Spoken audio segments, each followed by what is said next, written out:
Welcome to Dateline Tamil Nadu, and I'm ETB Sivapriyan from Chennai. In this edition, we bring you a very special guest.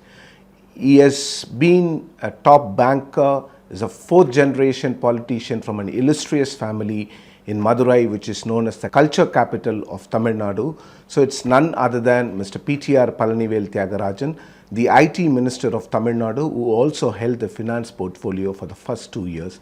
So welcome to the show, sir. Thank you. Thanks for inviting me. So let me start. The DMK has been in power for the past 5 years, have completed the full tenure.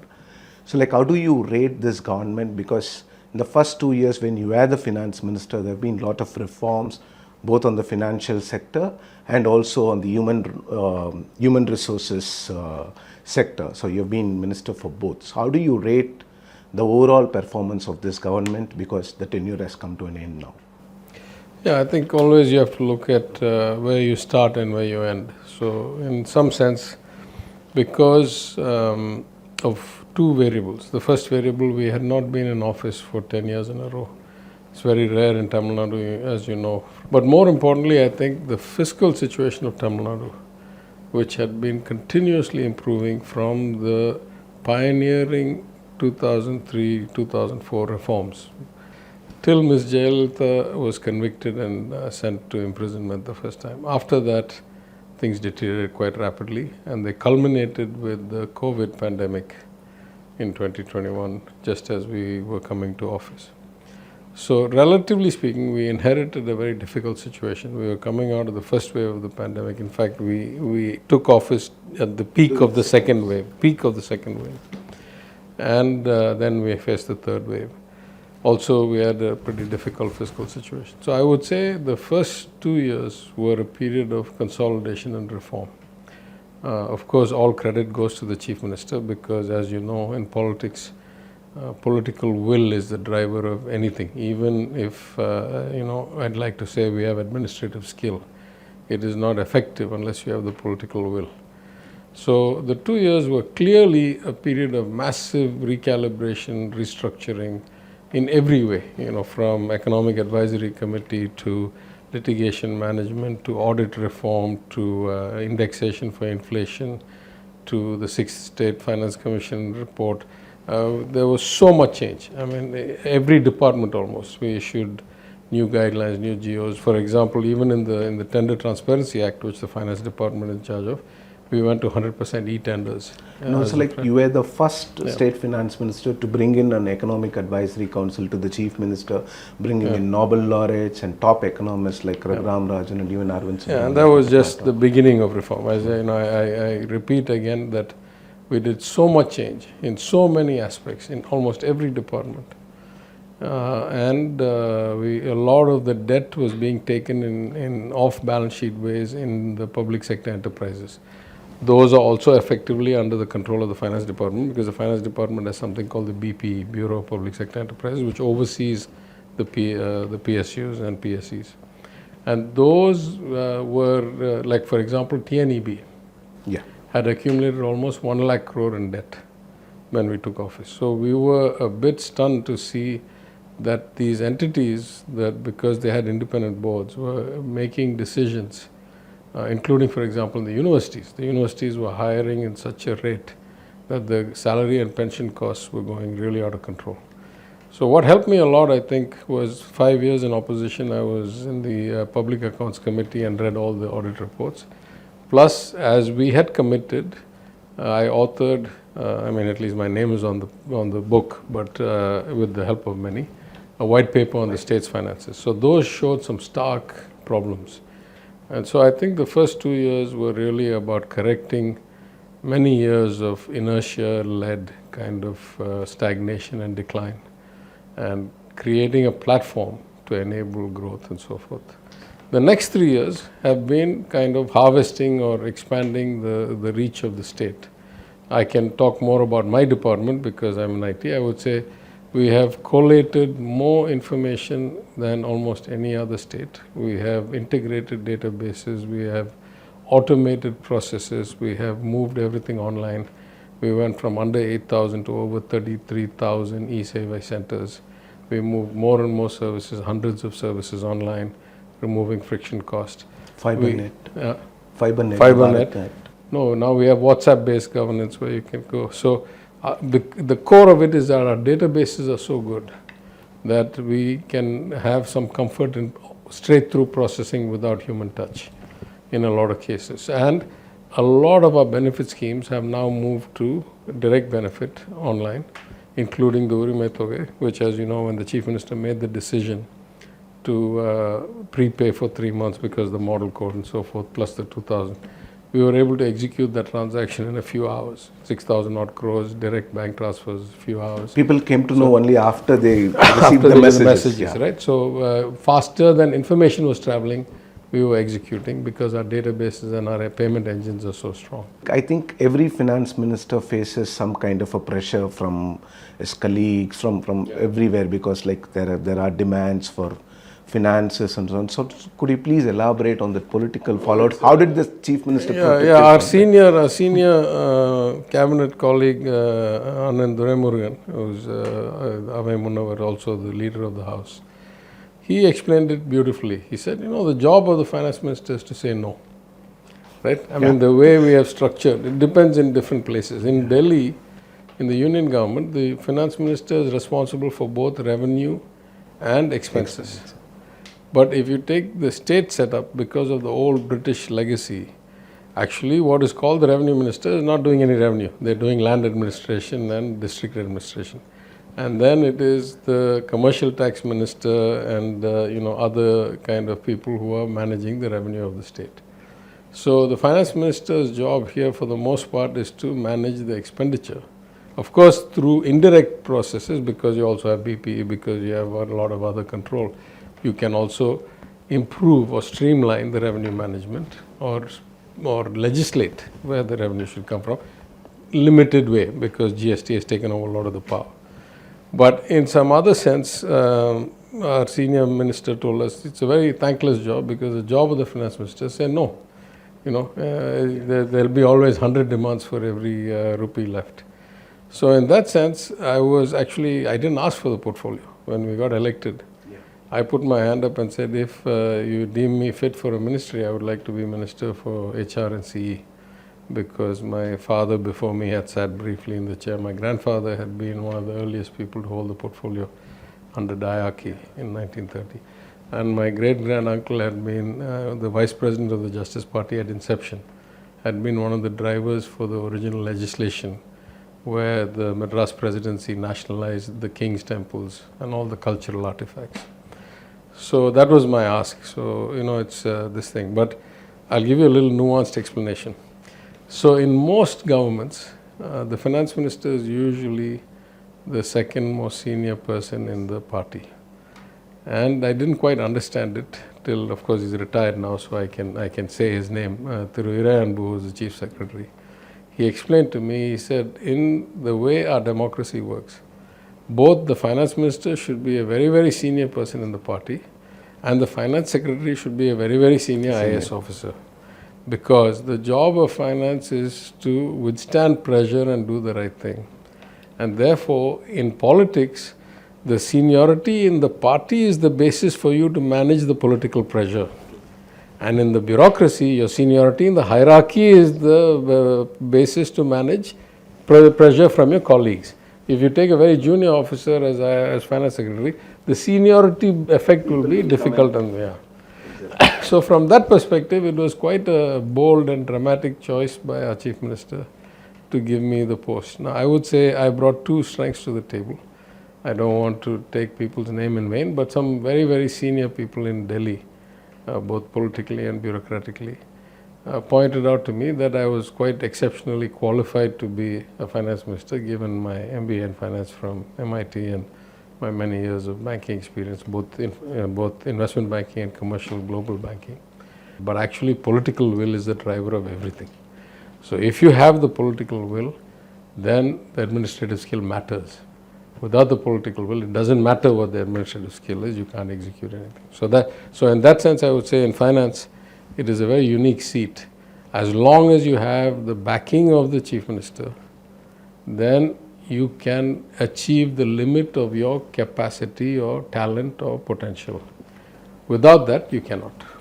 So you spoke about HRNC being your first choice because of your emotional connection with the department. Your father was the HRNC minister for about a week or so, and your family has been associated with temples since long. So and there is also a curious question whenever people from outside Tamil Nadu see, like DMK is always known as a rationalist party, but you sport a kumkum, you're openly religious, and like how do you explain that to a larger audience outside Tamil Nadu? Because you know the notion of rationalism or the notion of social justice, self-respect and empowerment for all was that you should not use religion to create a hierarchy of human beings. You should not have adukumure. Yeah. There is no bar on anybody having any faith or any belief. In fact, the person who said it best was Periyar. If you read Periyar's the dissertation of Anita Deal, the Swedish social scientist, she quotes Periyar, says, I say that I am not willing to accept a God that requires classes of citizens, that of human beings. I say I am not willing to accept a God that says unless you bring me fruits and gifts and flowers, you cannot come inside. I say I don't accept a God that requires a priest as an intermediary. I say I don't accept a God that says some castes can come all the way to the inner sanctum, some castes to the outer sanctum, some castes to the entrance, some castes outside. When I say that, you call me an atheist. Actually, I am not an atheist. An atheist is a meaningless term. He says you don't believe in anything. I believe in a lot of things. In fact, he says, if you tell me there is a God that says that all of us are equal, that says that everybody can come anywhere, that says that you don't need an intermediary, that says that you can come without gifts, I would not have any problem with that God. I don't accept your notion of God and religion, therefore you call me an atheist. It's a meaningless term, right? In fact, then Anna went one step further. He said, Naan Pillayariyum odaikka matten, Thengayum odaikka matten, and he said, Ondre Devam, Ondre Kulam, Oruvane Devam, right? So I'm saying, it is more important to have a common value system of humanity. In fact, Anna says even further, he says, to the extent that faith in God, some God, your God, my God, makes a human being want to be accountable because they believe that one day they have to answer to that God. And in the pursuit of that accountability and showing clean books, shall I say, they decide to be better human beings to their fellow human beings, better persons, more kind, more empathetic, more gentle, not do bad things. In that, he says, followership is actually a good thing. It creates a better humanity in the sense that those who believe there is a God, if they are truly believers in God, will try to be better human beings, and if everybody is a believer, then altogether you get a net effect. So, in that sense, I think it is misquoted that somehow the DMK should be anti-religion or anti-any one religion, certainly anti-Hindu. In fact, I was, just before the 21 election, I was interviewed at my office in Anna Arivalayam. That day happened to be a nomination filing day for party nominations. And it was extremely crowded. And so the accusation was that DMK is an anti-Hindu party. And I said, just open the curtain. Look outside. And see what's and you will see that 75% of all nomination filings are happening on this day over a 5-day period. Everybody chose this day because this is according to the Hindu practices an auspicious day. Now, who's anti-Hindu here?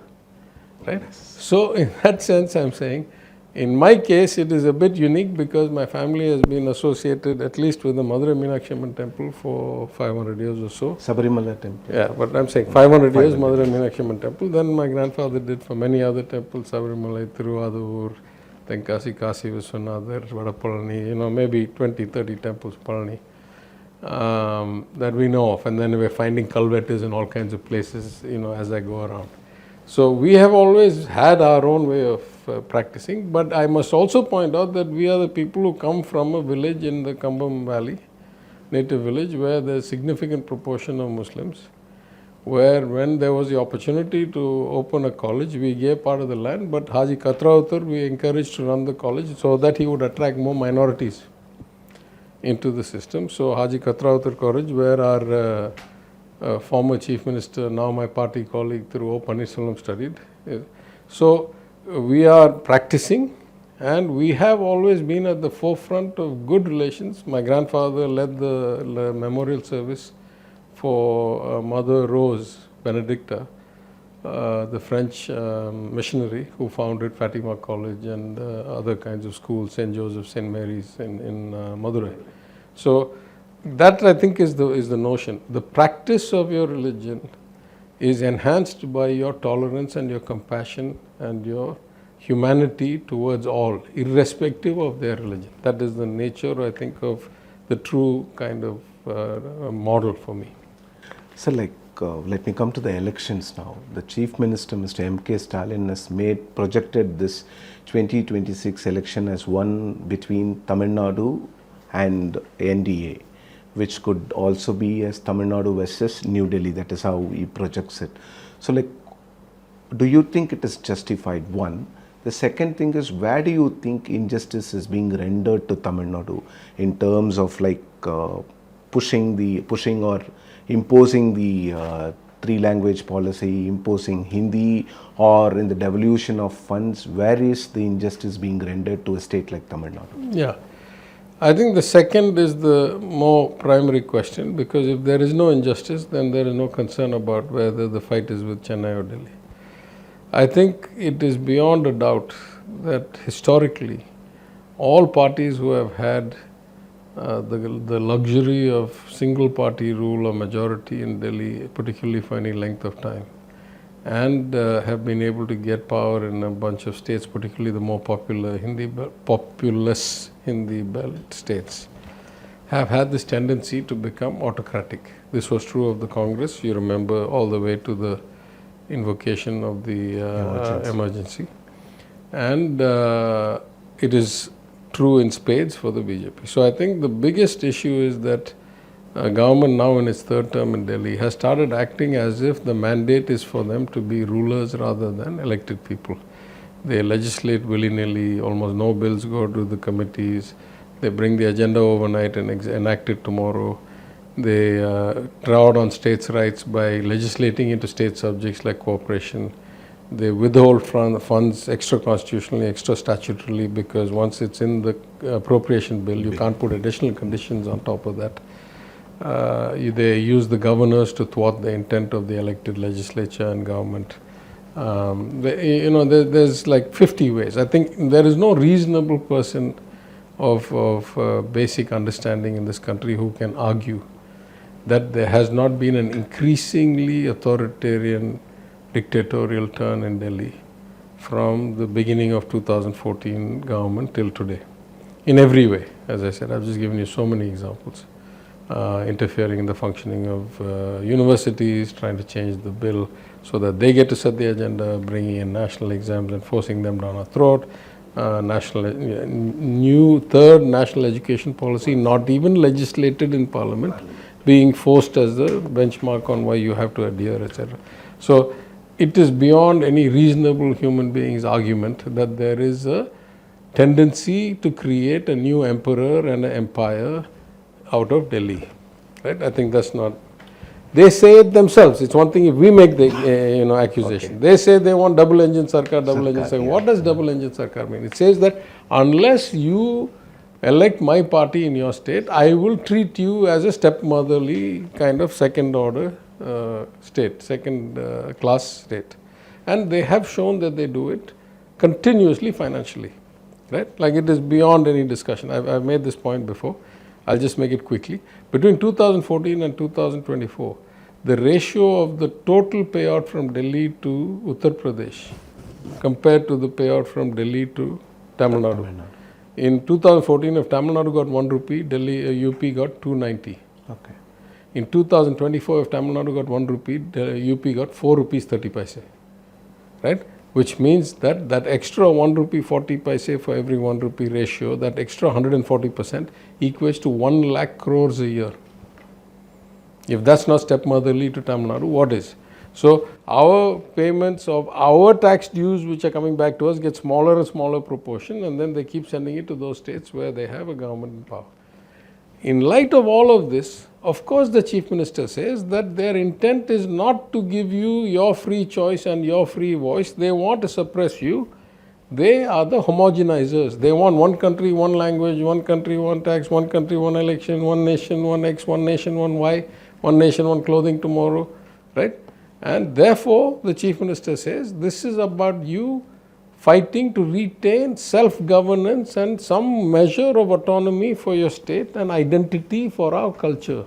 Should you allow them to come and their coalition partners, they will do to you what they have done to other states, which is eventually kind of homogenize you into the blend and remove your distinctiveness. And why do we care about distinctiveness? Because we are Tamil people.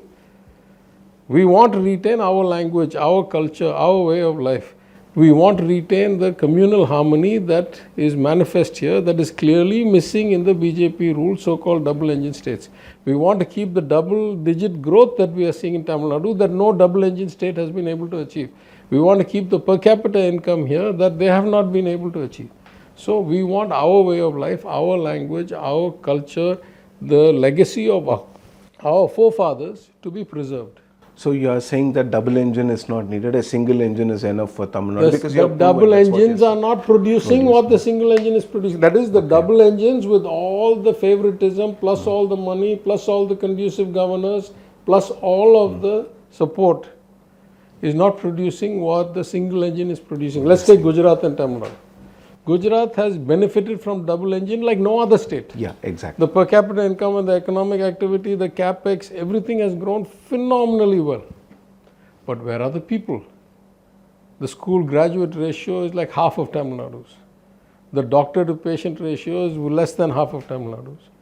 The multidimensional poverty is 6 times that of Tamil Nadu's. What is it that you're actually growing for? Who are you growing for? For a few elite?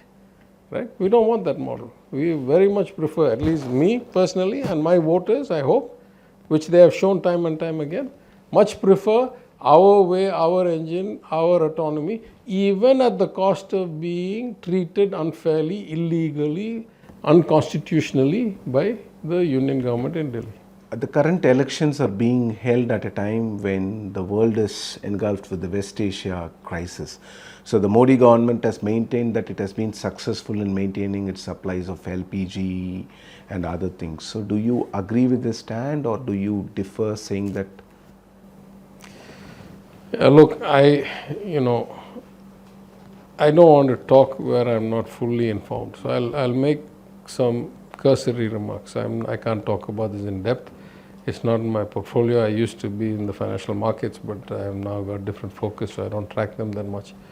But I'll make 3 or 4 basic observations. The first observation is, so far, at least we have not seen the panic on the streets, either in terms of consumer gas, cooking gas, or in petrol, diesel, in the southern states that we are seeing sometimes in the TV. Maybe, I don't know, maybe one said it was even Bangalore, I don't know. But we have not seen it so far here. I don't know whether that's better management or better refining capacity or less rumor mongering, I don't know what it is. But if this current situation persists, all over in the markets there is a fear that this could lead to probably the worst energy crisis since the 1970s kind of oil spike, globally, right? So in 50 years. The second I would say is that the single greatest advantage to the Modi government 3 times in a row was that when the 2014 regime change happened from the Congress through Manmohan Singh, Dr. Manmohan Singh, to the BJP, oil went in short order from somewhere around $80, $90 a barrel all the way down to $20, $25 a barrel and stayed low in the kind of 20, 30, 40 range for a long time. And so the biggest windfall for the union government was the oil drop. I'll say something even more egregious than that. The average price of oil, at the petrol and diesel at the pump under the Modi government was much, much higher than the 2009 to 2014 UPA government under Dr. Manmohan Singh, despite the fact that the average crude oil price was significantly lower. That means in Dr. Manmohan Singh's government, they were buying oil cheaper and selling petrol lower. Lower. Here, they were buying oil cheaper and selling petrol higher. So the government was milking the taxes on the petrol diesel products completely. It became an ever greater proportion of total government revenue. And I'll say one more thing. If you look at the taxes themselves, in the Dr. Manmohan Singh government, there were majority shareable taxes going into the divisible pool and very little cesses and surcharges. Okay. Now you look, it is almost 100% cess and surcharge what the union government makes, and none of it gets divided to the states. So all these days they have enjoyed an enormous windfall, including when they were buying Russian oil at steep discounts to the global markets because of the American embargo on Russian oil, which India, rightfully in my opinion, did not adhere to. Now, all of a sudden, oil prices are going up. Now, it appears, again, from cursory reading, that we don't have a whole lot of stocks, neither in gas nor in crude oil. Yeah. Compared to many other countries that seem to have basically managed the opportunity better, that when there were lower prices, they have basically hedged themselves. So just as a former market trader, I say that this is an example of, that old adage says that you must repair your house when the sun is shining.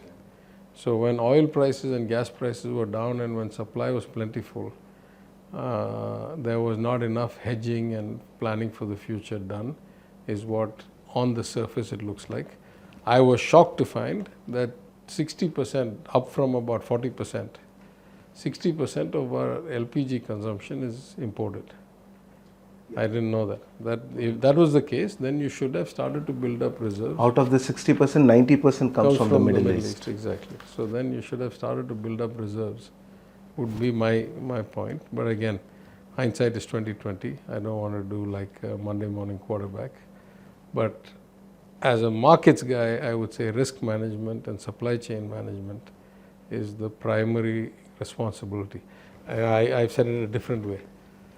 If the government of India had limited itself to the subjects that it is supposed to do in the constitution and not do politics all the time and not intrude into the state subjects and not try to micromanage the states through kind of obdurate governors and illegal and unconstitutional means, maybe it could do 10 things really well instead of trying to do 100 things and not doing any of them well.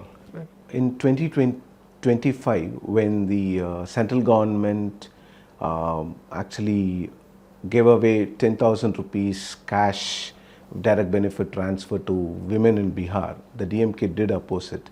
But like this time, just about a month before the elections, the government here, the DMK dispensation, transfers about 3,000 rupees in advance and another 2,000 as special summer assistance. So like, how do you make a difference? Don't you think it's kind of like when the BJP does it, it is wrong, when the DMK does it, yeah, it is right? Listen, I think there's a big difference. I think giving money has always happened in Tamil Nadu in various ways. Like there were Pongal gifts in 2019 and 2021, every year, including 2022, 23. I was finance minister, so I know. Yeah.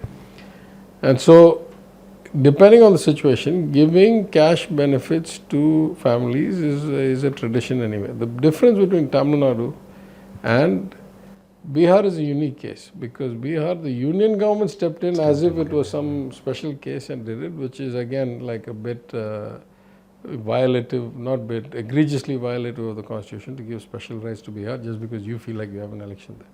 But you leave that aside. Let's take Maharashtra, where they did this for the first time. That just before the elections they announced a new scheme, delayed the election, announced the scheme, gave the money, then ran. Relative to that, I'm saying what we are doing is we have had a scheme running for 2.5 years. It's not as if we dreamt up the scheme today. What about the 2,000 rupees? On an ongoing scheme, basically we gave what was a one-time payment with some advance.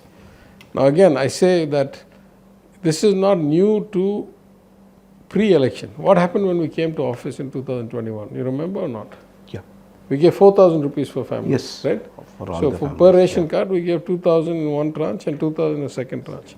So I'm saying the Chief Minister has a policy approach of when he thinks that the cash benefits would benefit the public.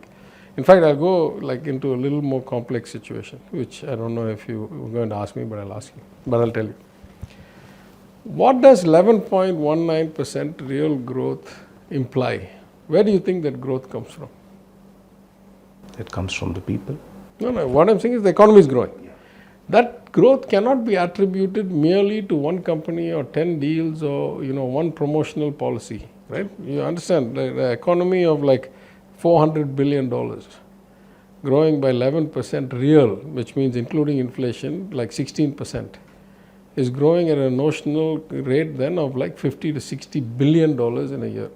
That is not something you can flip a switch, or it's not something that you can do 2 trades and get it done.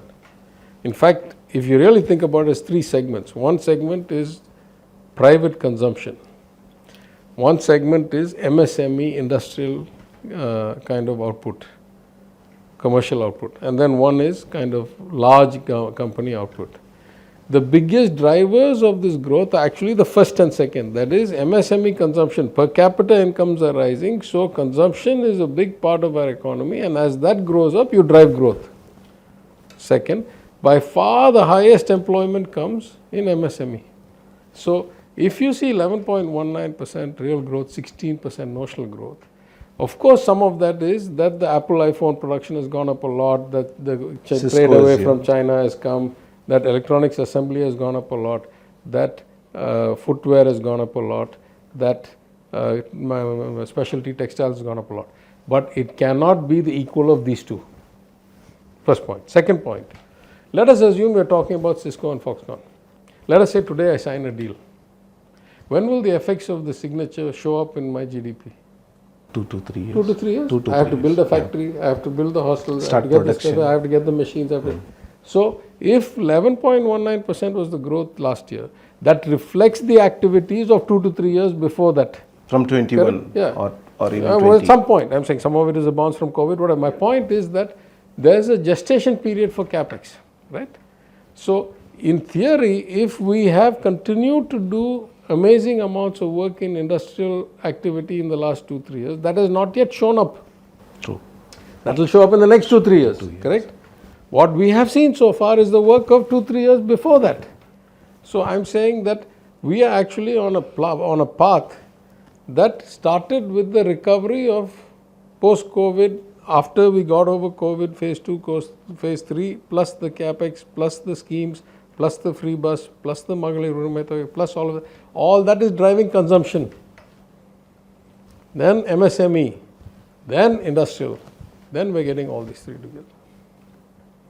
Sir, don't you think that these direct benefit transfers are becoming a potent tool in the hands of political parties to secure votes? I want you to talk about this as a former finance minister and also as a person who understands economics. So 2 different. Yeah, so I'll say 3 ways again.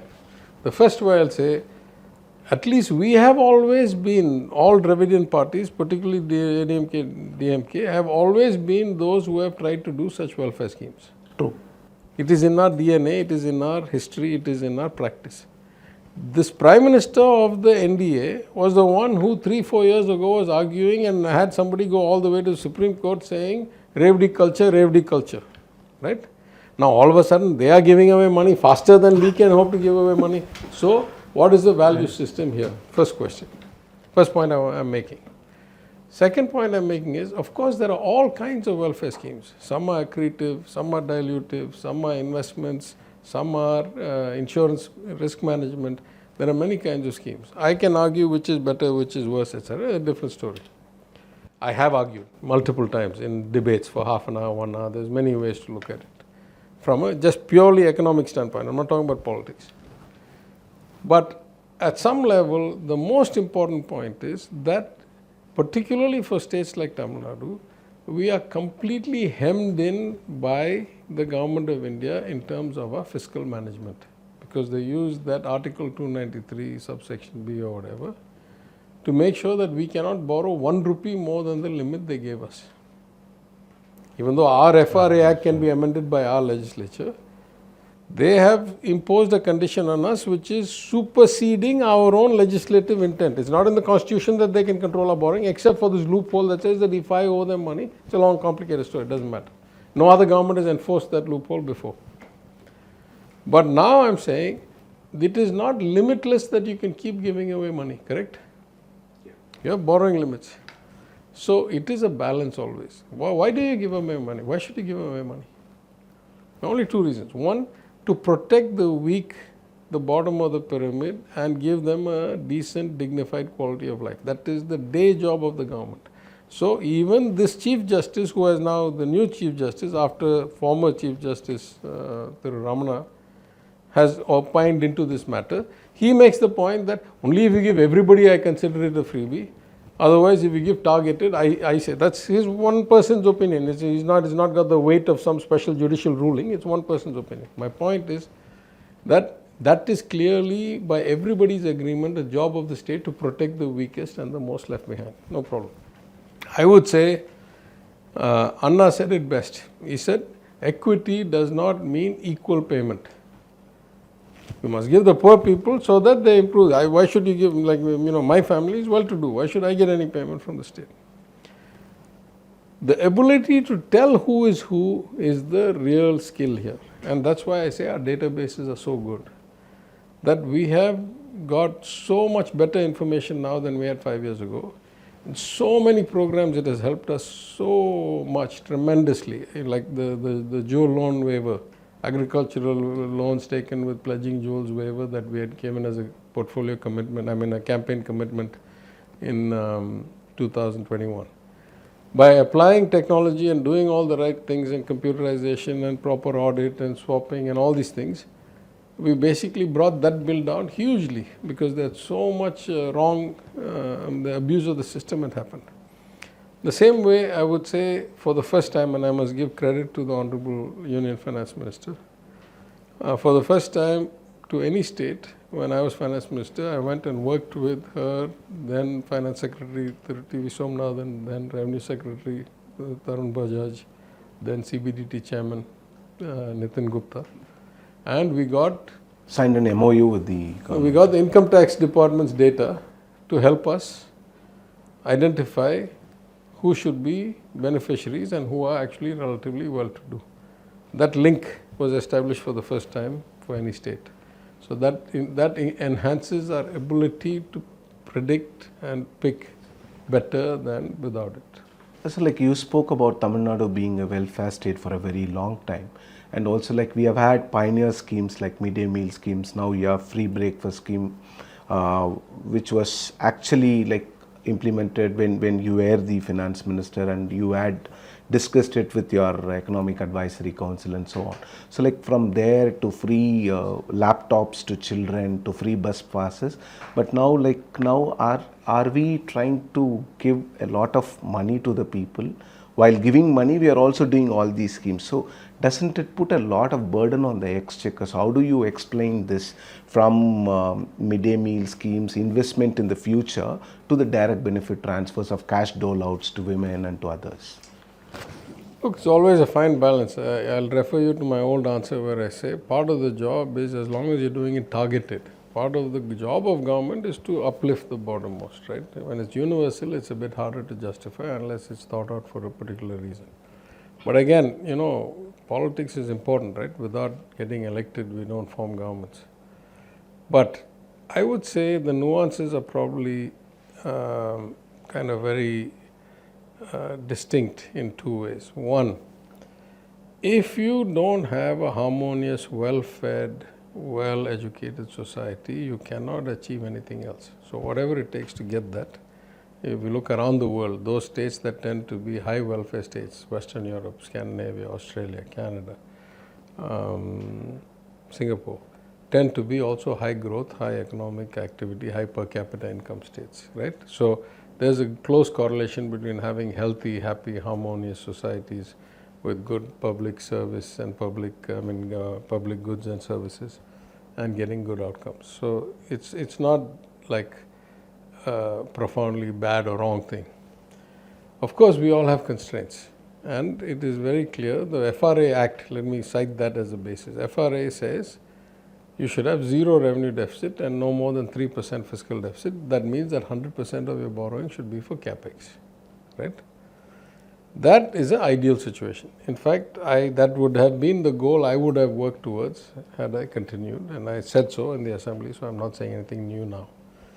But in practice, the ratio has improved quite a bit from the bottom of the previous regime, right?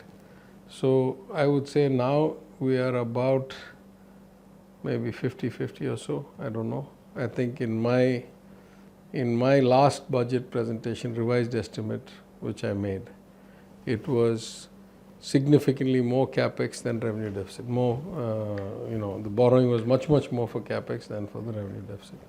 That maybe ratio has not improved, or maybe it's deteriorated slightly.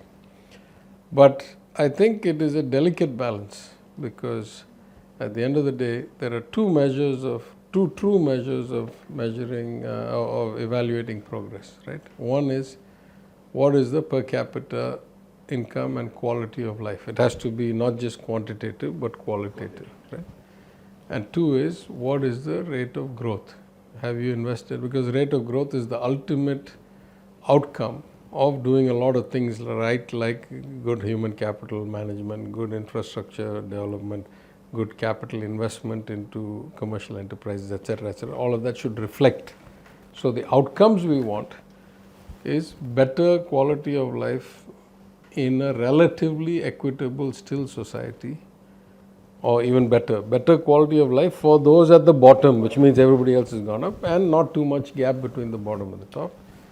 And at the same time, an environment in which you have a lot of entrepreneurs, innovators, businessmen, traders, financiers, feeling the animal spirits, as they call, that drive the economy, and see high growth rates. In that sense, we are achieving that more or less in different periods, right? Some periods are more consolidation and less short-term spending and fiscal reform. Some periods are more status quo but more spending, and so you just have to balance it out. Again, as I say, under the way we function now, there is a very clear limit to your borrowing. So it's not like you can limitlessly, irresponsibly borrow.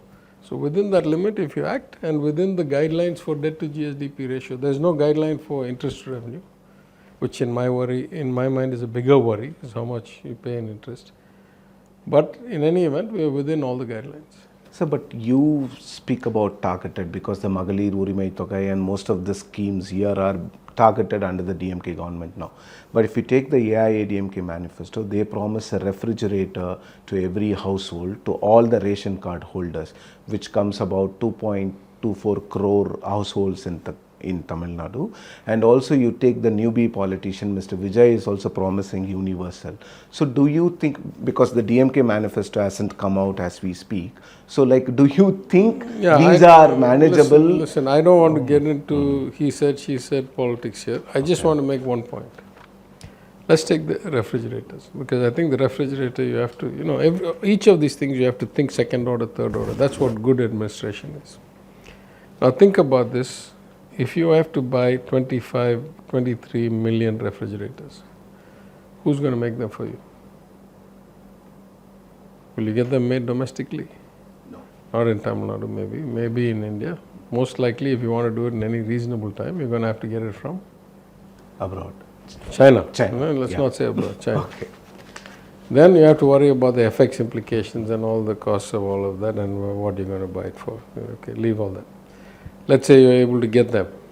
You have to now distribute them, validate that they check all these things, they work properly, warranty, there's that. It's quite complicated. Let's say you can get all that.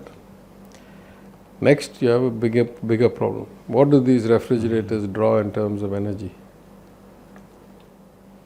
I think that the most efficient one will draw at least about, half a horsepower or something like that. Or maybe, like tens of units of electricity. And so you now have 25 million more devices in theory, drawing lots and lots of electricity. What does that do to your power supply demand situation and your ability to purchase? What rate are you purchasing power? Then you take the next level. Till how much do we give our free power? 100 units. 100 units for? Households. Yeah, but for what period? For 2 months. Yeah. So if you actually get a reasonable sized refrigerator, will you still be under 100 units for 2 months? No, not at all. So then what will happen? Instead of now paying, You'll have to pay more.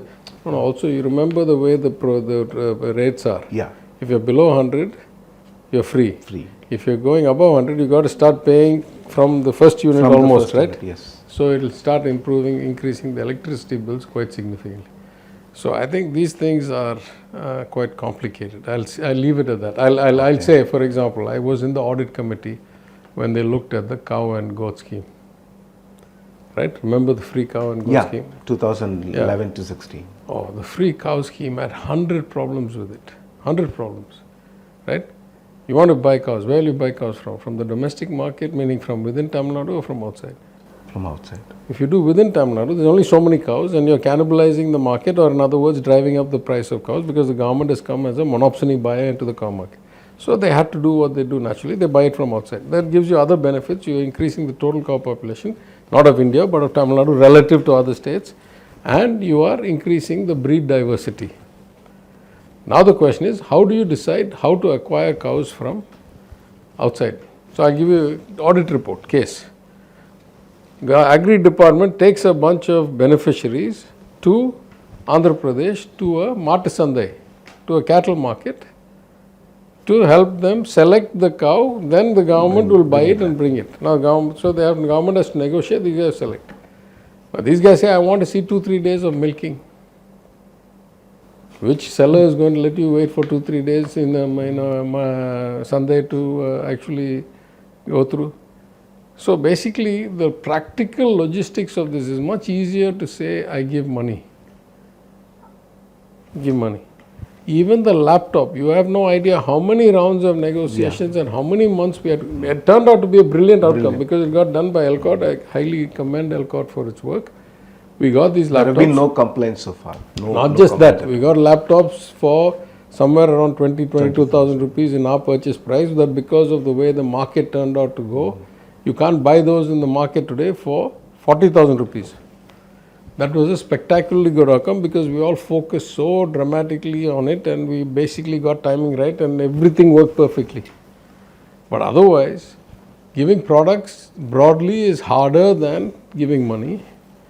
And giving things like cows become hugely complicated, as many years of audit reports indicated, and then got stopped. And giving refrigerators has all the second order, third order implications that I'm telling you about. That you have to really think about. So it's much harder to give inanimate objects like fridges or animate things like cows. It's much easier to give money. That's all I'm saying. So like when we talk about debt, so like the rising debt of Tamil Nadu was one of the major issues of the DMK government, DMK during the 2021 campaign.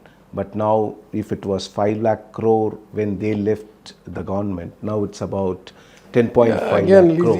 Even then and even now, I say the absolute number doesn't make any meaningful count, right? I'm saying all numbers go up all the time. That's what inflation does to you, right?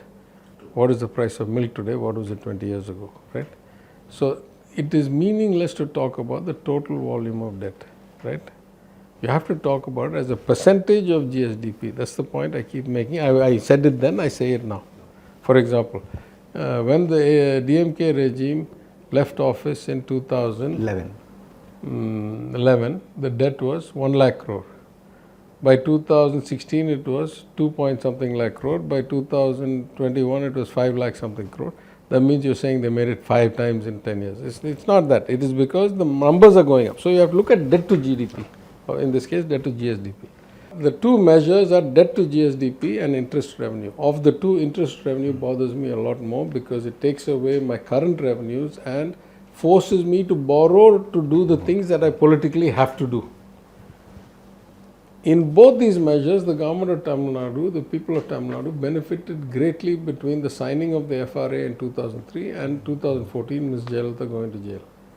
The debt to GSDP dropped from a high of 28% down to 15.8%, and the interest to revenue dropped from 22% down to 11%. Ever since she went to jail, going back to my point about political will and administrative skill, ever since she went to jail, the numbers started deteriorating dramatically. Debt to GSDP went from under 16% to 26% before the COVID, and the year of COVID went up to almost 28%. Interest revenue went up from 11% to 19%, and during COVID crossed 20%. The 2 years I was there, I was able to bring those numbers down noticeably, the actual revenue deficit and the actual fiscal deficit, by rupee terms, and therefore by GSDP terms even more.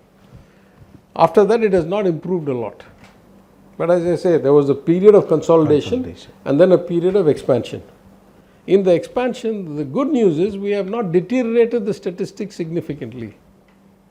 Absolute numbers mean nothing. The ratios mean a lot, mean everything. The ratios have not gotten worse. The ratios did get much worse between 14 and 21. Between 21 and now, they have gotten slightly better and stayed slightly better. In fact, the 2 years I was there, they got significantly better and then didn't get any better from there. Yeah. Sir, final question. So like both the DMK and the AIADMK have not shared power in the state. So like, but at the center, they have always been sharing power, both states. So what explains this position of the Dravidian parties? I'm not talking only about the DMK. It's very simple. A core tenet of our philosophy is Manlathil Suyachi, Madhil Kutachi. Right? It is the nature of the constitution that if you look, the states have very little power and the union has all of the power. And history has taught us that whenever you have had coalition governments in Delhi, you have had better outcomes economically, societally, legally, legislatively, etc. Only when you have Murata Sakti over there, you start seeing this authoritarian. Instead of the empire being based in London, the empire is based in Delhi. Okay. Whereas in the states, actually to run effective governments at the scale of 50, 60, 30, 80 million people, or even lower when we were younger, it has turned out that Suyachi has been significantly effective. So it is simply the mathematics and the structure of the design, that's all. So like a new politician has entered Tamil Nadu's already crowded political space. Mr. Vijay is a very popular actor. What is your opinion about him and his politics? Yeah, see, I'm one of those few people that doesn't watch that many movies, so I'm not able to gauge his actor role. But as a citizen of a democratic republic, as somebody who believes in functional democracy being the best way of government, I welcome and encourage all entrants into the public debate and into the public sphere. So whoever that may be, actor, non-actor, whoever. If it is an actor, then there is the added benefit that they will grab a lot of attention and basically be able to draw a lot of people's attention and engagement with the political process. So in that sense, I think all in all, for democracy, it's a good thing. The more people participate, the better. The more options the people have, the better. They will make informed choices to the best of their understanding. And we'll see what happens. Will his popularity convert into votes? That I'm hard pressed to say. I'll say it in my own personal experience. Right? I stood for election the first time 2016. I had worked on my father's election all before, so it wasn't that I was a novice. But at a personal level, as a candidate, I stood for the first time 2016. I spent probably 95% of my intended time, attention, energy, resources, focus on the campaign. The quiet day came between campaign and polling. I thought I was done. I was starting to relax. And then I got hit with all the requirements and the needs to ensure that on the day of polling, actually we were highly efficient and functional on that day. And I realized that I had made a big mistake. I should have conserved myself. Okay. and only allocated about 65-70% of my efforts towards the campaign, 20-25% of my efforts to the day of polling, and 5-10% of my efforts to the day of counting. Because at the end of the day, it's like think of yourself being a farmer. Everything you do in the campaign ahead of polling day is like tilling the land, planting the seed, putting the fertilizer, watering, weeding, maintaining, managing, watching. All the inputs are everything else. The harvest comes on the day of polling. If they don't come to the booth and they don't vote for you, it doesn't matter what all you did before that.